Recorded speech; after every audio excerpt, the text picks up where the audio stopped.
Assalamualaikum warahmatullahi wabarakatuh.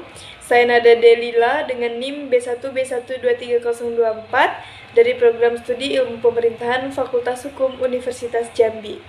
Baik, sebelumnya yang terhormat Bapak Dr. Wirmi Eka Putra SEMSI selaku dosen pengampu pada mata kuliah Tata Kelola Keuangan Pemerintahan. Baik, di sini saya akan memaparkan materi bab 5 mengenai penerimaan negara. Sebelum memasuki pada pembahasan utama, perlu kita ketahui apa itu penerimaan negara. Jadi, penerimaan negara merupakan elemen fundamental dalam menjalankan roda pemerintahan dan mendukung pembangunan nasional. Oke, baik, langsung saja memasuki pembahasan yang pertama, yaitu sumber-sumber penerimaan negara. Pendapatan negara merujuk pada semua penerimaan yang diperoleh pemerintah dalam berbagai bentuk. Sumber-sumber penerimaan tersebut dapat dikategorikan sebagai berikut. Yang pertama adalah pajak. Pembayaran iuran oleh rakyat kepada negara yang dapat dipaksakan dan tanpa balas jasa yang secara langsung bisa ditunjuk. Misalnya seperti pajak kendaraan motor, pajak penjualan barang mewah, pajak bumi dan bangunan, dan lain sebagainya. Yang kedua adalah retribusi. Pada hal ini suatu pembayaran dari rakyat kepada negara di mana kita dapat melihat adanya hubungan antara balas jasa yang jelas langsung diterima dengan adanya pembayaran retribusi. Misalnya uang kuliah, uang listrik, dan yang ketiga adalah keuntungan dan perusahaan-perusahaan negara. Yang berasal dari sumber ini merupakan penerimaan negara dari hasil penjualan harga barang-barang yang dihasilkan oleh perusahaan-perusahaan negara. Dan yang keempat adalah denda dan perampasan yang dilakukan oleh pemerintahan. Yang kelima, sumbangan masyarakat. Untuk jasa yang diberikan oleh negara seperti pembayaran biaya perizinan, tol, atau pungutan sumbangan pada jalan raya tertentu seperti di Jagorawi. Dan yang keenam adalah pencetakan uang kertas. Karena sifat dan fungsinya, negara memiliki kekuasaan untuk mencetak uang kertas sendiri atau meminta kepada bank sentral guna memberikan pinjaman kepada negara. Walaupun tanpa suatu memberikan pinjaman,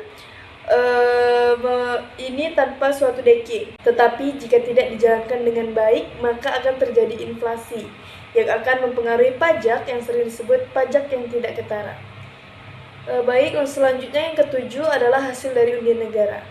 Dengan ini negara akan mendapatkan perbedaan antara jumlah penerimaan dari lembaran surat undian yang dapat dijual dengan semua pengeluaran-pengeluarannya, termasuk hadiah yang didapatkan. Yang kedelapan adalah pinjaman. Ini berasal dari luar negeri ataupun dalam negeri. Pada umumnya negara berkembang mengandalkan sebagian besar pinjaman untuk biaya pembangunan. Dan yang terakhir yakni hadiah. Ini bisa terjadi ketika pemerintah pusat memberikan kepada pemerintah daerah atau dari swasta kepada pemerintah, dan dapat pula juga dari suatu negara kepada pemerintahan negara lain. Sumber ini bersifat volunter atau sukarela tanpa balas jasa. Baik, memasuki pembahasan selanjutnya yaitu distribusi beban negara. Ini memiliki 3 prinsip. Yang pertama adalah menurut Smith-Canons. Dalam mendistribusikan beban negara, atau dengan kata lain, karena kegiatan negara sebagian besar dibiayai oleh penerimaan dari pajak. Berarti ada masalah bagaimana pengenaan atau pembebanan pajak kepada wajib pajak. Yang kedua adalah benefit approach dan ability to pay approach. Di samping prinsip-prinsip di atas guna menuju sistem perpajakan yang baik, ada pendekatan lain yang disebut dengan ability to pay approach dan benefit approach. Selanjutnya yang ketiga adalah konsep equal sacrifice. Sehubungan dengan prinsip kemampuan untuk membayar pajak berdasarkan atas kesamaan, maka yang dimaksud dengan sama di sini adalah pembayaran dalam arti beban real yang diderita atau yang dirasakan seorang wajib pajak. Beban real ini diukur dengan besarnya kepuasan atau guna yang hilang karena pembayaran pajak tersebut. Selanjutnya, pembahasan yang ketiga adalah sistem perpajakan dan politik pajak.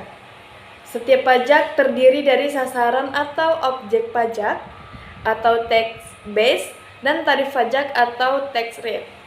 Objek pajak adalah segala sesuatu yang dapat dikenai pajak yang dapat berupa penghasilan, barang, kekayaan, dan juga perpindahan hak milik atas barang.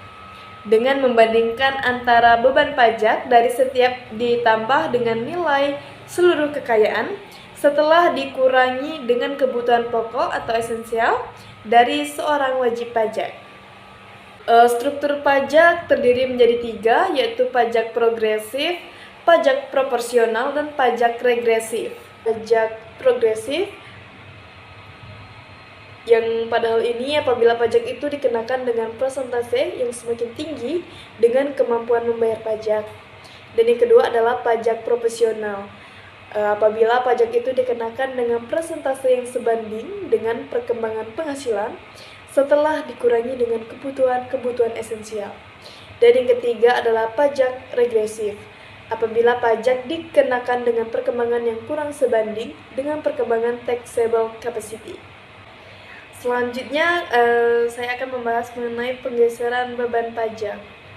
Pajak-pajak yang bebannya dapat digeserkan biasanya adalah pajak penjualan, cukai, pajak pertambahan nilai, dan sebagainya. Cukai tembakau misalnya dikumpulkan oleh produsen atau pabrik rokok, tetapi yang memikul beban pembayaran cukai itu adalah konsumen rokok.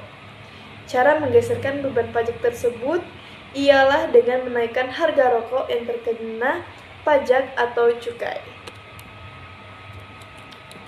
Selanjutnya adalah proses penggeseran beban pajak dapat diperinci dalam 4 tahap. Yang pertama adalah tahap ke-1, beban pajak terletak pada orang atau yang wajib pajak yang mengadakan perhitungan pembayaran dengan negara. Yang kedua, tahap kedua, berupa penggeseran beban pajak. Ini merupakan proses antara yaitu pemindahan beban pajak dari pembayar pajak kepada pemikul beban pajak. Yang ketiga, tahap ketiga, yaitu timbulnya beban moneter. Yang terakhir setelah terjadi penggeseran dan beban pajak tidak akan digeserkan lagi. Dan yang keempat, tahap keempat, yaitu adanya konsekuensi yang ekonomis dengan adanya incidence of taxation yang disebut dengan effect of taxation. Baik, sekian presentasi dari saya. Jika ada salah kata saya mohon maaf. Saya akhiri. Wassalamualaikum warahmatullahi wabarakatuh.